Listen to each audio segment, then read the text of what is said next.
We just keep on ticking off the days. There's just 5 days left in the regular season. Almost nothing is set in stone. So just look at the West here, right? Other than the Warriors locked into 10th, every single seed is still in play. So let's get to maybe the most important game of the night, the Rockets and Sun. Again, everybody jockeying here for playoff positioning, and maybe they took this one a little bit more seriously because more than 9 months since being traded to Houston, this was Kevin Durant's return game. The crowd was ready, and they didn't forget because on January the 5th, Durant, he hit that go-ahead three with just a second left, and he said, "Get out of here," to Phoenix. So he's back in a house he knows very, very well here, Mr. Renhurst. Yeah, this game had a lot going for it, and that move right there was one of the things. Yeah, that nasty. And then some words maybe for Dylan Brooks. Yeah, the lip readers thought that Durant was speaking about his career versus Dylan's career. That is what the lip readers, those distinguished folks, were saying. This is the next possession, though. Durant. Ooh. Devin Booker, he had something to say about it. There's a lot of conversation happening here. Devin's not afraid to talk to the refs, McMahon. Is loving it. Very next possession here. There you go. Oh. That's how you handle the villain. Whoa. So things get a little bit chippy here as Jayshawn Tate had a hard screen. Going ahead to the fourth quarter, the Rockets up 3. Amen Thompson, slippery eel, as Kendrick Perkins would say, inside for the jam. And then a few minutes later, off the Suns' turnover, the Rockets coming out in transition. Thompson finishes the lob, and it's all Houston the rest of the way. One more. Yeah, we're just about getting to the end. Durant fired about clutch time tonight. Up after this one. He finished with 24 as the Rockets get the win. Here's Kevin Durant on Dylan Brooks' impact after the game. What'd the lip reading say there? I think I know. I don't think about other guys when I play. I think he needed it more than I did. You know what I'm saying? Like, he didn't feel like he was a part of the game. He didn't take a shot at that point. He was like 0 for 4, 0 for 5. And that gets him going, you know. And I think that got him going. He made a couple shots after that, but, you know, I don't think about guys like Dylan Brooks when I'm out there playing. I mean, it's fun. It's cool to compete against guys that play hard, but I don't need him or anybody to give me extra motivation. This is another way of saying, you know who I am. I'm Kevin Durant. But again, this is all about the seeding, right? So with the loss, the Suns, they're locked into that 7-8 play-in game. The Rockets, they can still finish anywhere between 3rd at the highest side of this and 6th. Houston, they're currently 5th in the West, and they're just a game back of Denver, which is number 3 after the Lakers loss. So maybe KD tried to be a little bit cool. I'm poking the bear. That is exactly what was happening last night, McMahon. Listen, man, there was no tribute video. I respect both sides, not pretending that there's warm fuzzies. Like, look, the KD era in Phoenix didn't go well. Not that he played poorly, but it was a failure. It was a massive failure from an organizational perspective. You know, the last time that KD was telling them to go on home from Houston when he hit the game winner, he said post-game, this is basically, I'm paraphrasing, basically said, this is the first time in my career a team wanted to dump me. So he's not coming in there pretending like, oh, please let me. They're booing him every time he touches the ball. Like, this is not like some friendly type of thing. And now, it's not nearly the same type of animosity that KD deals with when he goes back to Bricktown. Sure. This ain't OKC type. That honestly, that is... There's some hatred there, but it's not warm fuzzies. Yeah, it's not warm and fuzzy, but I'm not sure at the end of the day it matters, other than the fact I do think it's a little odd with all the people who get tribute videos these days.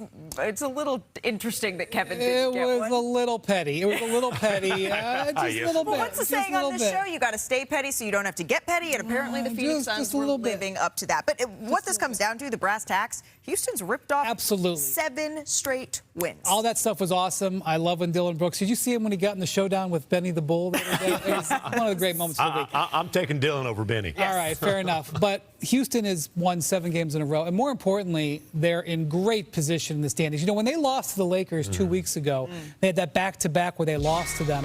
They were in terrible shape at that point. Now, not only are they playing really good basketball and really good offensive basketball, which is what their challenge is, look at where they're at. They're now tied with the Lakers in the 4-5.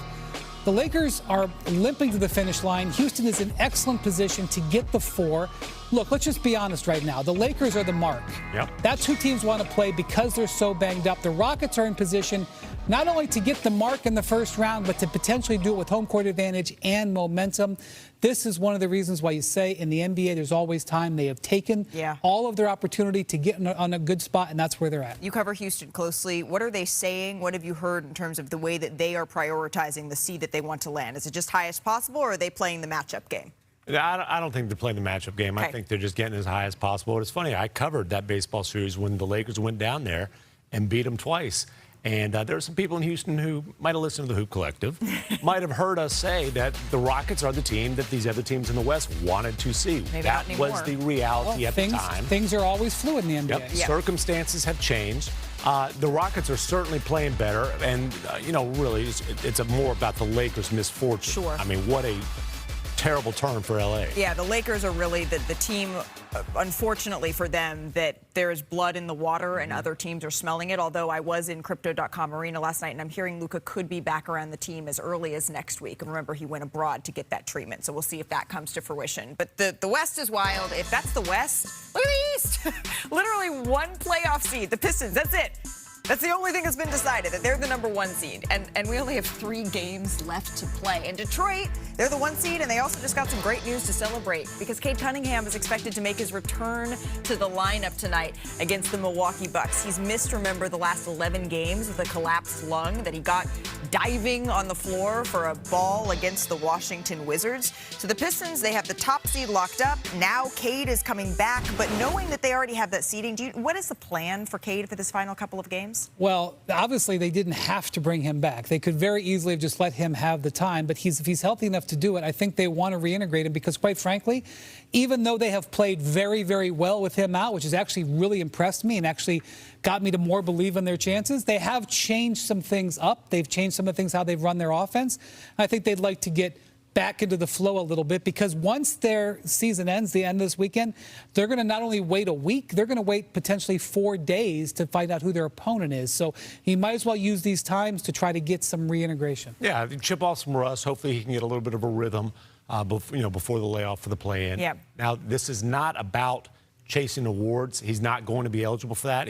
Frankly, he got screwed out of that by the 65-game rule. The silver lining, though, of Cade missing that time, as you mentioned, the Pistons played well without him. A major reason is because Dennis Jenkins, the guy who started the season on a 2-way, earned a standard deal, really played well as the primary initiator, as their primary creator. And the biggest question about the Pistons all season long is who other than Cade Cunningham can create offense. Yep. And we might have gotten some answers during this time that Cade Cunningham, unfortunately, was sidelined. Yeah, and when you look at certainly getting out of the East, that depth is going to be needed. But watching the Oklahoma City Thunder and seeing that the lineup that they started, the garbage time fourth quarter minutes could have gone on to win a play-in game, they're absolutely going to need that talent up and down the roster if, in fact, they are going to be the team that represents the East and comes out of the NBA Finals.